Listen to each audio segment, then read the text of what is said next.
오늘 권사님이 쭉 읽어주신 내용을 딱 보면 여러분 어떤 생각이 드냐면, 만약에 영화 감독이라면, 우리가 공부하는 요한계시록을 영화화한다면, 또 우리가 공동체 성경 읽기 해서 그림으로 이렇게 요한계시록 읽을 때 보면 그림으로 이렇게 나오잖아요. 그런 걸 영화로 한다면 아마 여러 영화 종류 중에 판타지, SF 영화로 만들게 되지 않을까. 왜냐하면 환상이 보이고 막 소리가 들리고 막, 그렇죠? 이상한 생물이 날아다니고 하늘에 열린 문이 있고 그 열린 문을 통해서 새로운 세상으로 순간 이동하고 땅과 하늘 연결되고 현재와 미래 연결되는 초월적인 요소들이 너무나 많습니다. 그러나 SF 영화와 다른 것이 있는데, 그것은 이 계시록은 환상이지만 요한이 하나님께서 계시하신, 드러내셔서 보여주신 환상이지만 분명히 이루어질 사실이라는 겁니다. 이건 분명히 이루어지는 거예요. 때로는 환상의 내용을 보면 황당하기도 하고 무엇을 말하고자 하는지 이해하기 어렵게 느껴지기도 합니다. 그런데 여기서 여러분이 항상 생각해야 될 것은, 이 환상에 나오는 많은 부분이 구약 성경을 배경으로 하고 있다는 것을 꼭 이해하셔야 해요. 그래서 우리가 구약을 이해하면 이 말하고자 하는 환상의 내용을 더 분명히 알 수가 있다라는 것입니다. 요한계시록에서 가장 핵심적이고 가장 아름다운 장이 오늘 읽은 4장 그리고 5장입니다. 우리 한번 복습해 보면, 계시록 1장은 요한에게 하나님이 계시하셔서 말씀을 전하셔서 특별히 예수 그리스도의 다양한 모습, 하얗고 끌리는 옷을 입고 금띠를 띠고 이런 모습을 묘사했어요. 2장, 3장은 7교회로 대표되는 이 지상의 교회, 우리 교회도 포함되는 거예요. 그 지상의 교회에 예수님이 메시지를 보내죠. 그렇죠? 에서도브 서빌라.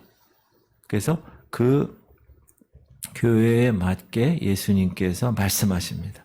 그리고 7교회에 전하는 공통된 패턴이 있는데, 제가 말씀드렸죠?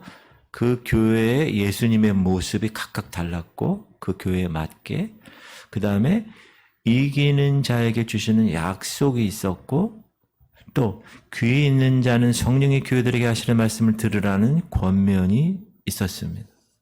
그리고 오늘 4장에 보면 하늘 성전, 하늘 교회에 대한 묘사를 적고 있는데, 2장, 3장이 지상에 있는 교회를 대표해서 7교회를 선택해서 하나님께서 말씀하셨다면, 이 4장은 지상교회의 원형이 되는 하늘 교회에 대한 모습에 대해서 기록을 하고 있는 것입니다. 그러니까 우리가 4장, 5장은 하늘에 있는 교회를 말하는구나. 그걸 이미 머리에 두고 들으실 수 있기를 바라는데, 우리가 C.S. 루이스, 저는 이거 보진 않았는데 애들이 나니아 연대기 되게 많이 영화로도 나왔는데, 거기에 있는 챕터에 보면 사자, 마녀, 옷장 그 챕터가 있어요. 거기에 보면 이 네 남매가 숨바꼭질 하다가 오래된 옷장에 들어가요. 거기 문이 하나 있는 거예요. 그 문을 탁 여니까 완전히 현실 세계와 다른 얼음 세계, 얼음 왕국에 도착해서 전개되는, 그래서 다시 또 들어갔다가 또 애들하고 또 같이 들어갔다가 막 이렇게 되는 그 이야기 있는데, 옷장의 문을 탁 여는 순간 현실 세계와 저쪽에 다른 세계가 연결해 줬듯이, 오늘 계시록 4장 1절에 보면 요한이 하늘 문을 발견하게 되고, 그 하늘로 연결된 문을 통해서 탁 들어가니까 하늘 세계가 보였다는 거예요. 그런 생각 저도 가끔씩 하는데, 제가 어렸을 때 다락방이 있어요. 그 다락방의 문을 탁 열고 가면 완전히 딴 세계가 열리면 한번 가보고 싶다. 1절 시작. 2일 후에 내가 보니, 요한이 보는 거예요.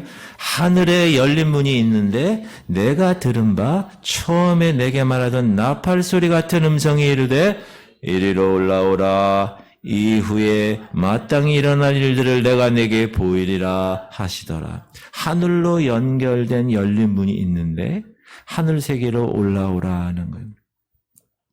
지금 하나님은 이 지상의 7교회에 대한 메시지를 기록하고 있는 요한에게 다시 이야기하셔서 이제 지상교회를 네가 감당하는 그 모습 그대로 이제 하늘에 올라와서 새로운 세계를 봐라. 그래서 올라간 거예요. 여러분도 하나님이 여러분 만나가지고 야야 하늘로 한번 올라와라. 그럼 어떨까? 이야. 요한에게 보여주신 하늘의 모습이 어떤가? 그게 2절에서 6절 읽으신 그 말씀인데 여러분 지금 다시 2절에서 6절 읽을 텐데 제가 숙제를 냅니다. 질문 뭐냐? 읽으시면서 가장 많이 나오는 단어가 뭔가 생각하면서 읽읍시다. 시작. 내가 곧 성령에 감동되었더니 보라 하늘에 보좌를 베풀었고 그 보좌 위에 앉으신 이가 있는데 앉으신 이의 모양이 벽옥과 홍보석 같고 또 무지개가 있어 보좌에 둘렸는데 그 모양이 녹보석 같더라. 또 보좌에 둘려 24 보좌들이 있고 그 보좌들 위에 24 장로들이 흰옷을 입고 머리에 금관을 쓰고 앉았더라.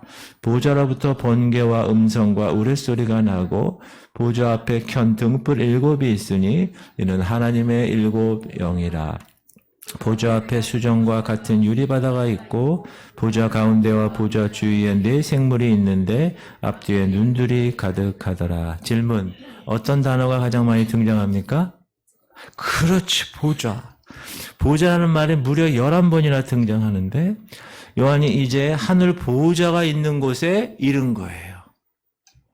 그런데 5절 하반절, 6절 상반절에 보좌 앞에 무엇이 있다고 기록합니까? 보좌 앞에 2가지가 있다고 그랬죠?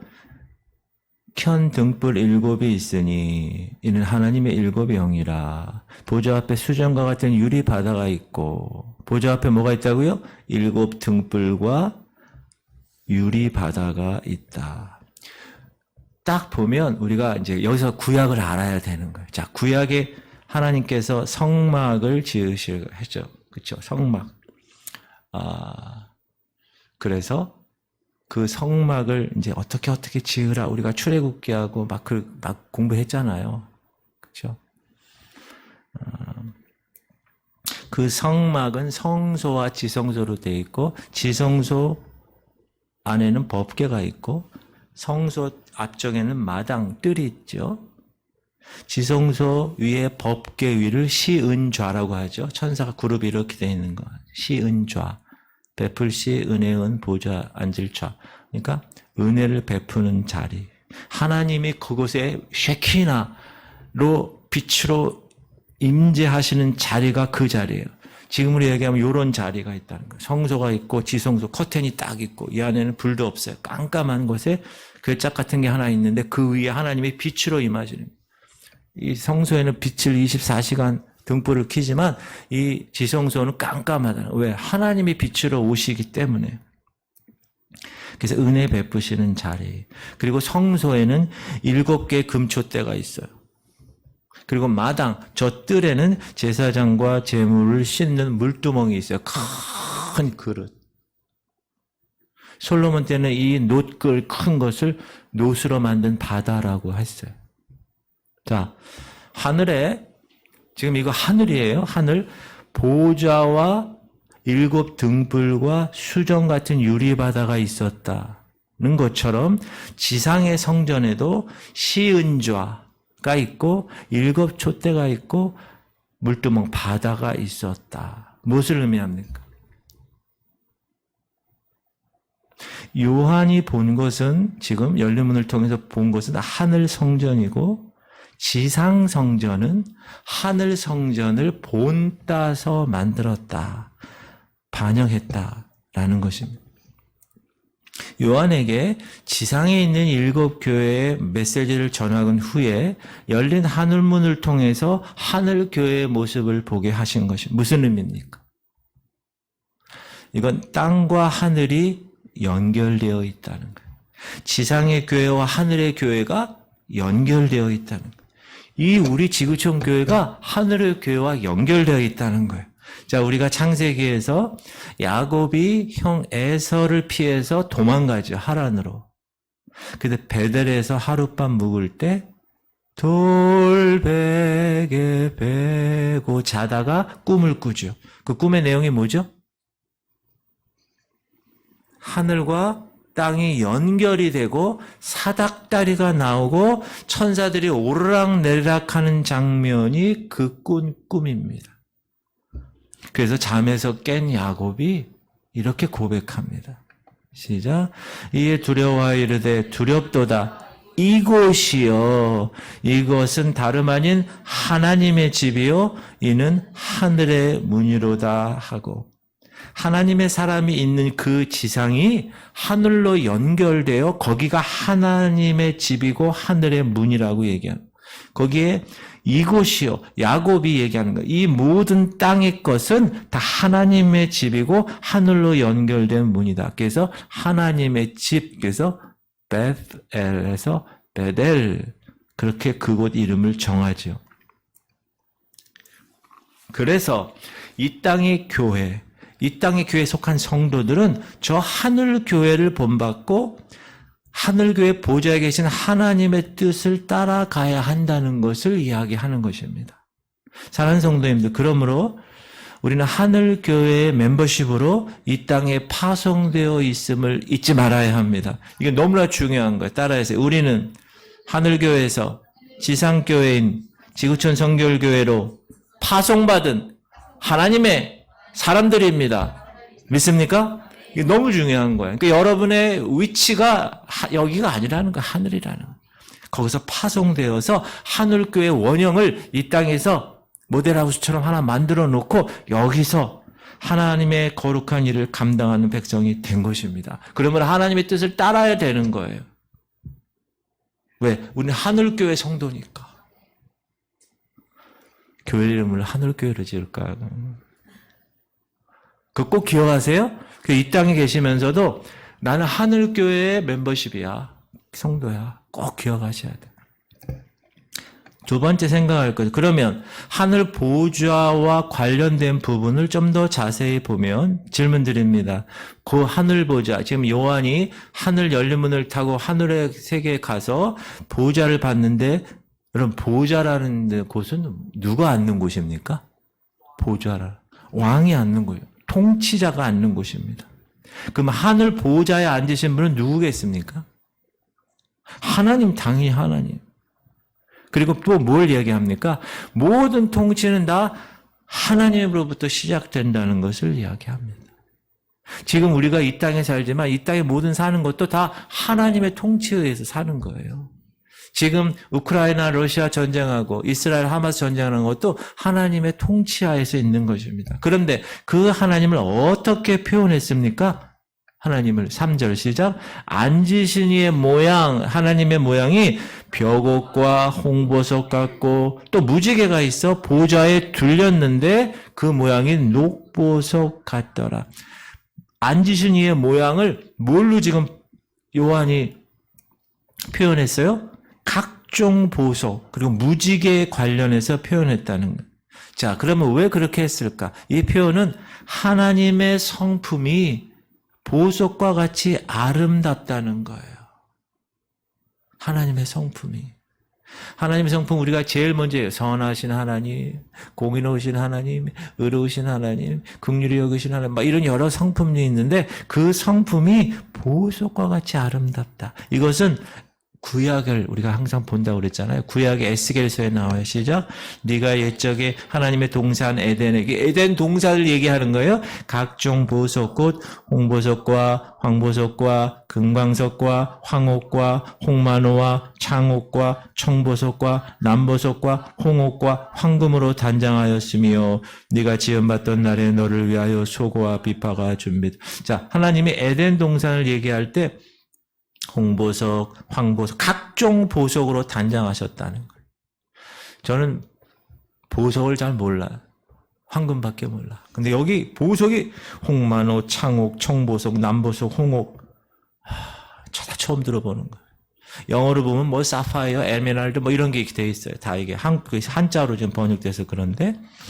자, 이 말은 에덴 동산을 각종 보석으로 단장했다. 이 말은 뭡니까? 따라합시다. 세상은 하나님의 아름다운 성품을 따라 지어진 곳이다. 하나님이 에덴 동산을 이 땅에 세우신 거예요, 여러분. 뭐 공중이나 어디 이상한 데 세운 게 아니라 이 땅에 에덴 동산을 세우고 그 티그리스강, 유프라테스강 거기 강 나오는 그곳에 정확하게 세웠어요. 이 땅에. 그러니까 이 땅에 하나님의 아름다운 성품을 따라 이 땅에 에덴 동산을 만든 거라는 거죠. 그리고 하늘 보좌에 무지개가 둘렸다는 거예요. 무지개. 무지개 그럼 무슨 생각이 나요? 노아 홍수가 생각이 나야지. 노아가 홍수 이후에 다 끝나고 하나님께 번제를 드렸을 때 아담에게 말했던 똑같은 축복, 생육하고 번성하고 땅에 충만하라, 땅을 다스리라, 똑같은 제2의 창조의 선언을 하실 때 무지개가 나타났습니다. 그러면서 뭐라고 그러죠? 내가 다시는 물로 심판하지 않겠다. 피조 세계를 보존하시겠다는 약속으로 무지개가 뜬 겁니다. 다시 말하면 보좌에 앉으신 하나님은 첫 창조인 에덴을 보석처럼 아름답게 창조하셨고 지금도 그분이 창조하신 피조 세계를 무지개 약속을 통하여 보존하시겠다. 그리고 나중에 종국적으로는 그 에덴을 회복하실 것이다. 라고 약속하신. 그 에덴의 회복이 어디예요? 천국이잖아요. 계시록의 천국 그 표현할 때 보세요. 무슨 보석이야, 다 보석. 지나가는 게 다 황금이고 길거리의 돌이. 시작. 보좌로부터 번개와 음성과 우레소리가 나고 보좌 앞에 켠 등불 7이 있으니 이는 하나님의 7. 자, 그런 보좌를 봤어요, 요한이. 그리고 그 보좌로부터 소리가 났대. 번개와 음성과 우레소리가 났다. 번개와 음성과 우레소리가 났다. 여러분 이 장면 어디서 본 것 같지 않아요? 구약을 보면 출애굽기 때 시내산에서 하나님이 직접 사람을 만날 때 하나님이 등장할 때 출애굽기 19장 시작. 셋째 날 아침에 우레와 번개와 빽빽한 구름이 산 위에 있고 나팔 소리가 매우 크게 들리니 진중에 있는 모든 백성이 다 떨더라. 구약시대 시내산에서 백성을 요동시켰던 하나님께서 이제 다시 저 하늘과 땅을 흔드실 것을 말씀하신 거예요. 그러므로 지금 하나님의 등장은 요한이 지금 하나님 봤잖아요. 에덴의 회복이면서 동시에 회개하지 않는 자들에 대한 심판이다. 이 두 가지를 꼭 기억하셔야 됩니다. 우리에게는 회복이지만 믿지 않는 자들에게는 심판이라는 거예요. 이 보좌로부터 하나님의 뜻이 딱 결정되면 이제 그 결정이 땅에 떨어지는 거예요. 심판에 대한 결정이. 요한계시록 5장에서는 보좌에 앉으신 이의 손에 뭐가 있어요? 두루마기, 임봉된 두루마기. 이렇게 딱딱 임봉된 두루마기가 있고 두루마리가 있고 죽임당하신 어린 양이 예수님이 그거를 봤죠. 그리고 하나하나씩 띱니다. 자, 6장부터는 그래서 7인 심판, 7 나팔 심판, 7 대접 심판이 이어집니다. 그런데 7인을 떼는 심판 때 하늘의 장면을 이렇게 소개합니다. 시작. 천사가 향로를 가지고 제단의 불을 담아다가 땅에 쏟음에 우레와 음성과 번개와 지진이 나더라. 하늘 재단의 불을 땅에 쏟으니까 우레와 음성과 번개와 지진이 났다. 아까 읽은 4장 5절과 비교하면 우레와 음성과 번개 더하기 지진이 추가되었어요. 뭐 할 때? 인재앙 때. 그리고 나팔재앙 때 심판을 소개하는데 시작. 이에 하늘에 있는 하나님의 성전이 열리니 성전 안에 하나님의 언약궤가 보이며 또 번개와 음성들과 우레와 지진과 큰 우박이 있더라. 이때도 하늘이 열리고 언약궤가 보였어요. 하늘의 보좌를 얘기하는 건데 그곳으로부터 번개와 음성과 우레와 있는 재앙 때 추가된 지진과 지금 나팔 재앙 때 큰 우박이 추가되었다는 거예요. 큰 우박이 추가되었어요. 뭐 할 때?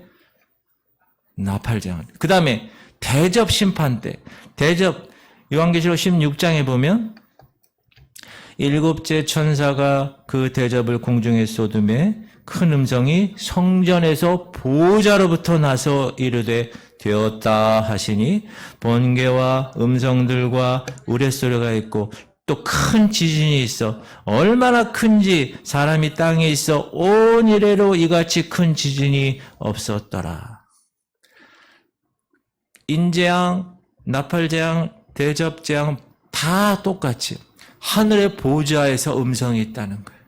그러니까 하늘 보좌에서 하나님께서 심판에 대한 이야기를 하게 되면 이 땅에서 그게 실행된다는 거예요.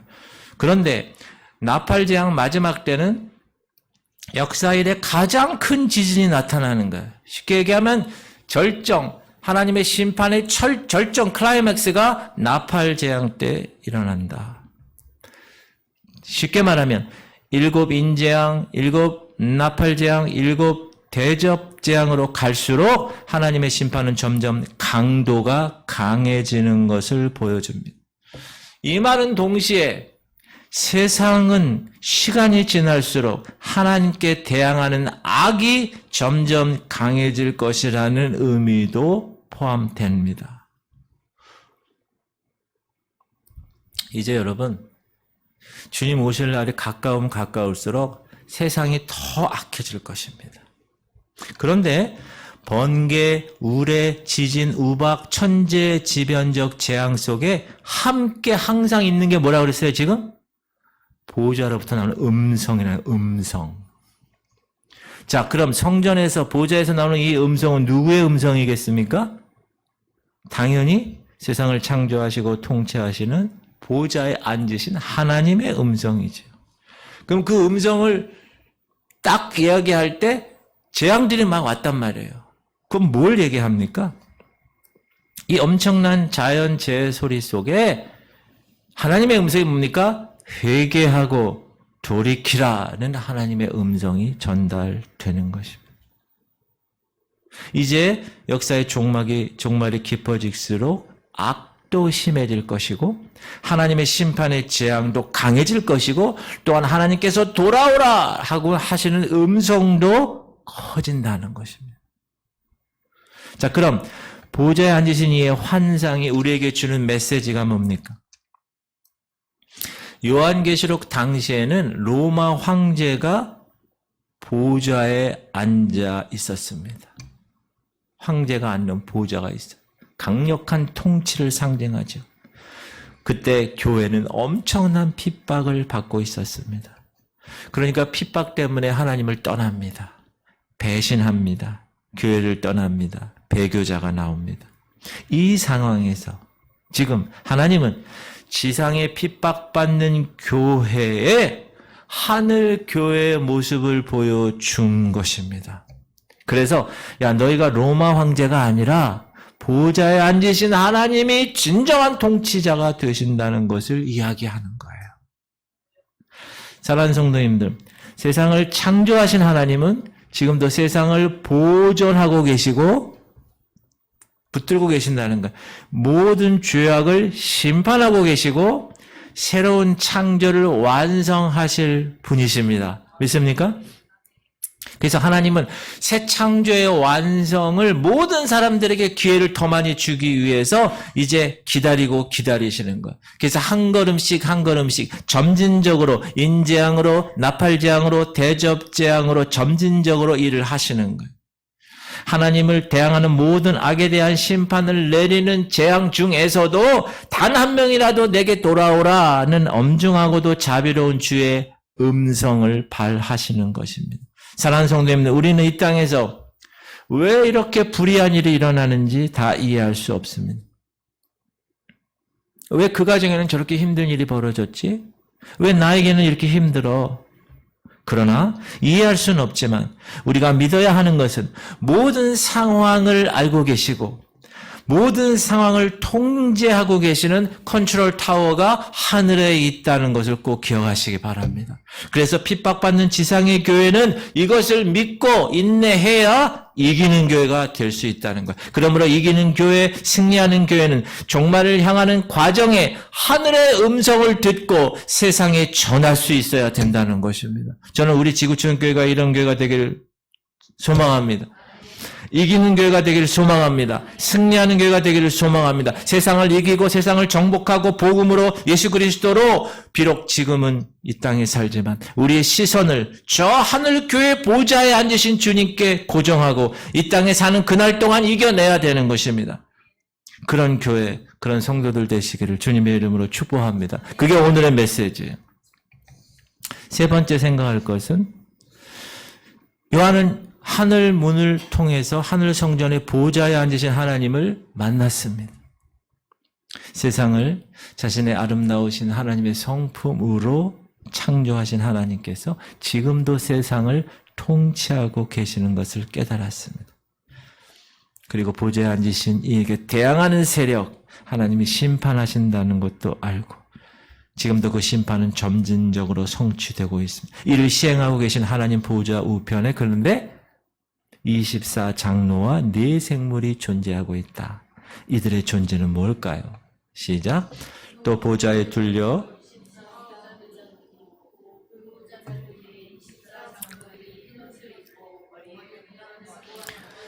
보좌에 둘려서 surround 이렇게 둘려서 각각 24개의 장로의 보좌가 있다는 거예요. 그리고 그들은 흰 옷을 입었다는 거예요. 그리고 뭘 썼어요? 금관을 쓰고 있다는 것. 이 금관은 계시록 2장 3장에서 이기는 자들에게 주시겠다고 한 약속된 것입니다. 여러분 기억나십니까? 서만학교에 시작. 너희가 10일 동안 환난을 받으리라. 네가 죽도록 충성하라. 그리하면 내가 생명의 관을 내게. 환난 가운데서도 지상교회에서 끝까지 신실한 믿음을 지킨 자에게 생명의 관, 기억나세요? 스테파노스? 그걸 주신다는 거예요. 그리고 사대교회에 약속하시는 것은 시작. 이기는 자는 이와 같이 흰 옷을 입을 것이요.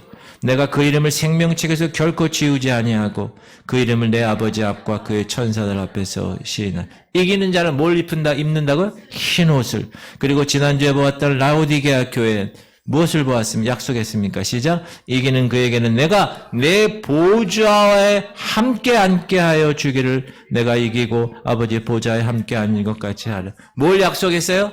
보좌를 약속했다.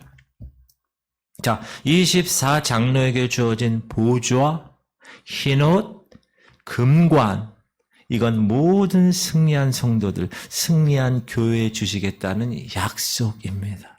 그러므로 24장로는 승리한 성도들, 구약의 12지파와 신약의 12사도를 대표하는 신구약의 모든 하나님의 백성을 대표하는 그 자리에 여러분도 있기를 소망합니다. 그럼 네 생물 어떤 존재인가? 7절 시작. 그 첫째 생물은 사자 같고 둘째 생물은 송아지 같고 셋째 생물은 얼굴이 사람 같고 그 넷째 생물은 날아가는 독수리 같은데 사자 같고 송아지 같고 사람 같고 독수리 같은 네 생물 어디서 본 것 같지 않습니까? 구약을 봐야 돼요. 구약의 에스겔 이사야 같은 데가 여기 나오는데 성경에서 이 4라는 숫자는 동서남북 온 전체를 말합니다. 피조 세계 전체를 얘기합니다. 자, 내 생물의 사자. 사자는 뭘 대표하죠? 야생동물을 대표합니다. 송아지. 송아지는 뭐를 대표하죠? 가축을 대표합니다. 사람은 뭘 대표하죠? 인류를 대표합니다. 독수리는 날짐승을 대표합니다. 다시 말하면 네 생물은 피조물 전체를 대표하는 존재. 근데 이들에게 뭐가 있다고요? 눈이 가득했다는 거예요. 눈. 충만한 지식과 충만한 지혜를 갖고 있다. 하나님의 충만한 지혜와 하나님의 충만한 지혜로 지어진 피조 세계 전체를 얘기합니다.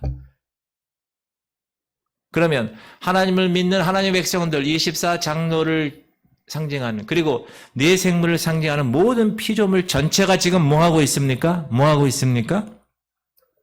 찬양하고 있다는.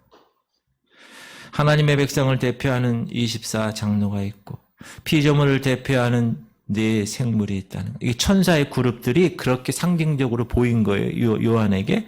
중요한 것은 무엇을 하고 있다. 시작. 그들이 밤낮 쉬지 않고 이르기를 거룩하다 거룩하다 거룩하다 주 하나님 곧 전능하신 이여 전에도 계셨고 이제도 계셨고 장차 오실이라 하시고. 여러분 거룩하다 왜 세 번 한지 알아요? 거룩하다 거룩하다 세 번 왜 했죠? 목사님 한국 사람은 삼세판을 좋아하지 않아요? 가위바위보 해도 삼세판. 성부 성자 성령, 그리고 전에도 계셨고 지금도 계시고 다시 오실. was in, is in, is to come. 우리가 이따가 찬송가 우리 13장 사랑하는 나의 하나님 그 부를 거예요. 그거 한번 부를 때 나오는 가사인데, 그리고 9절 시작. 그 생물들이 보좌에 앉으사 세세토록 살아가시는 이에게 영광과 존귀와 감사를 돌릴 때, 내 생물들이 뭐 했다고요? 밤낮 쉬지 않고 하나님께 영광과 존귀와 감사. 모든 피조물을 대표하는 하나님의 거룩하심, 하나님의 전능하신 역사의 주관자이고 심판자로 오시고 세세토록 영원하심을 찬양한다. 사랑하는 성도님, 오늘날 우리가 피조 세계를 통해서 발견하는 것이 뭡니까? 우주 천체 만물이 한 치의 오차도 없이 운행한다는. 이야, 계절, 사계절이 변화된다는. 질서가 있다는. 그리고 보기에 아름다. 하나님 천지 창조하시고 다 보기에 아름답다. 굿. 온 피조 세계 너무도 신비롭게 지어졌어요. 그러면 여러분 어디 야외 가셔가지고요, 먹고 이러지만 마시고 자연을 보면서 주님의 높고 위대하시 찬양하시기 바랍니다. 온 피조 세계가 창조주 하나님을 거룩하다, 전능하다, 어제도 있고 오늘도 영원토록 세세토록 영원하다. 우리는 이 자연의 소리를 들어야 합니다. 24장로들은 뭘 했나요? 시작. 24장로들이 보좌에 앉으신 이 앞에 엎드려 세세토록 살아가시는 이에게 경배하고 자기의 관을 보좌 앞에 드리며 이르되 우리 주 하나님이여 영광과 존귀와 권능을 받으시는 것이 합당하오니 주께서 만물을 지으신지라 만물이 주의 뜻대로 있었고 또 지으심을 받았나이다 하더라. 보좌에 앉으신 이에게 뭐 했어요? 엎드려 경배했어요. 자기도 24장로들도 보좌가 있었잖아요. 그 보좌에서 내려와서 하나님의 보좌를 바라보고 엎드려 경배했다는. 그리고 자기에게 주신 그 생명의 관을 벗어서 보좌 앞에 드린 거예요. 멸류관 벗어서 주 앞에 드리. 그 가사가 나온 거예요. 그래서 하나님이 주신 모든 축복을 다시 그분께 돌려드리는 거예요. 그러면서 우리 주 하나님이여 영광과 존귀와 권능을 받으시기에 합당하신 하나님을 찬양했습니다. 여기서 여러분 우리 주 하나님 이 뜻은 뭐냐 하면 그 당시에 도미티안 황제가 자신을 그렇게 부르라고 한 거예요. 그 문구예요. 하나님 백성들에게 있어서 여러분 우리 주 하나님이란 타이틀은 다른 사람에게 하면 안 돼요. 뭐 이만이나 뭐 이런 사람들한테 하면 안 되는 거예요. 오직 하나님께만 돌려줘야 합당한 거예요. 사랑하는 성도님들, 우리가 알아야 할 것은 하늘의 성전의 보좌에서 일어난 일이 오늘 지상의 교회에서 동시에 나타나야 할 일이라는 걸 꼭 기억하시기 바랍니다. 그래서 이곳에서는 하나님을 찬양하는 일이 항상 있어요. 영혼 구원을 위해서 영광 돌리고 우리의 삶을 통하여 찬양하는 것, 죄를 용서하시고 나를 자녀 삼아주신 것, 그리고 자녀에게 하나님과 걸맞는 똑같은 능력과 영광을 주신 하나님, 우리는 창조세계에 가득히 선포된 그 하나님의 지혜와 성품을 들어야 하고 배워야 합니다. 그리고 우리의 하늘 마음의 보좌를 온전히 거기서 내려서 거기에 주님이 앉게 해야 되는 거예요. 내가 그리스도와 함께 십자가에 못 박혔나, 이제는 내가 사는 게 아니라 그리스도 그분이 그 내 보좌에 사는 거예요. 내 인생의 보좌에. 그래서 우리에게 주신 지혜와 능력과 건강과 재능과 재물 모두 다시 주의 선하심을 드러내는데 들여져야 되는 것입니다. 꼭 기억하십시오, 여러분. 지금 24 장로들이 자기의 생명의 스테파노스 면류관을 어떻게 했어요? 하나님께 올렸잖아요. 마찬가지로 하늘 보좌 교회, 천상의 교회에서 그렇게 행했던 일들이 이 지상교회에서도 동일하게 여러분에게 허락된 놀라운 재능, 놀라운 건강, 재물, 능력, 지혜 이런 거를 다 다시 주님께 올려드려야 하고 주님을 위해서 선하게 쓰여지게끔 드려야 되는 거예요. 따라합시다. 우리의 금관을 벗어드리자. 사랑하는 성도님들, 혹시 여러분은 하나님의 자녀 되어서 자녀에게 주어진 축복에만 머물러 계십니까? 내 마음의 보좌에 하나님이 아닌 다른 것이 자리 잡고 있지 않습니까? 미래에 대한 염려, 성공, 체면, 미움, 물질이 여러분 자리를 차지하고 계십니까? 아직도 나의 자랑을 머리에 쓰고 하나님을 경배하십니까? 면류관 벗어서 주님께 드려야 돼요. 그 보좌에서 내려오십시오. 그리고 엎드려서 우리가 받은 그 금관을 주님께 드리는 거예요. 저와 여러분은, 모든 성도들은, 모든 구원받은 백성들은 다 우리에게 저 하늘 보좌와 금관을 주신 하나님께 최선을 다하여 경배해야 되는 거예요. 그래서 천상에서의 최상의 예배를 지금 여기서 우리 지체들이 함께 모여 몸과 마음을 다해 예배해야 되는 거예요. 제가 계속해서 반복해서 말씀드리죠. 공예배에 빠짐없이 나오라고 하는 것, 목숨 걸고 예배를 지키라는 것, 그것이 저와 여러분에게, 구원받은 백성에게 저 하늘과 그 하늘의 보좌와 금관을 주신 하나님께 대한 우리의 태도라는 것입니다. 사랑하는 성도님들, 흩어진 매일의 삶에서 예수님을 따르는 삶으로 예배하시길 바랍니다. 하늘 성전 보좌에서 일어나는 일이 하늘 교회에서 지금 이 지구촌 성결교회 공동체에서도 매일 일어나기를 소망합니다.